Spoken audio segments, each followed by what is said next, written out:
Bengaluru doctor infected with Omicron doing fine. The Bengaluru-based anesthesiologist doctor, one among the first two persons to be detected with the new COVID-19 variant Omicron in the country, is doing fine now.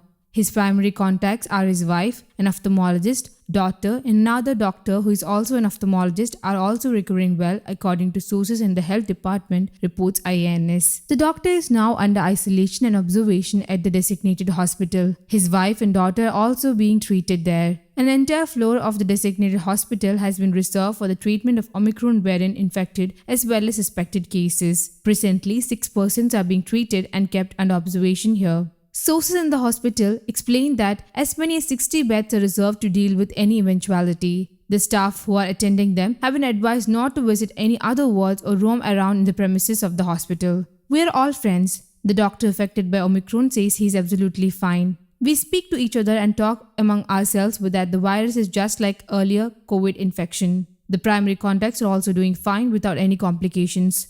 They do not have any breathing issues or serious complications, and we are following the same treatment as earlier given to COVID patients," a senior doctor who is monitoring the treatment explained. "It is just another COVID strain. Normal COVID protocols known to us are being followed. We are prepared. The infrastructure has been updated in the hospital. Pediatric training has been given to doctors, and all doctors are also capable of ICU management. We are better prepared to face COVID third wave than the first and second," he explained. The doctor found that the Omicron variant first showed symptoms of severe body ache, chills, and mild fever. He didn't have any breathing issues till date, and saturation levels remained normal. He was admitted to hospital following dizziness. After being treated with monoclonal antibodies, he bounced back to normalcy without any symptoms, sources said. The doctor, who was discharged earlier on November 29 following RT-PCR negative report, was readmitted following latest test results showing positive result for Omicron variant. His daughter, aged 5, and wife are also in the same hospital. The daughter has brought her books and bag to the hospital. She is asymptomatic and tested negative for COVID, sources explained. BBMP authorities have conducted tests on the doctor's parents and brother's family. The doctors say Omicron variant may not be so serious and life-threatening going by the recent experience of the patient and his primary contacts. The doctor's house is being sealed off in Bengaluru. News Desk, Kaumudy Global.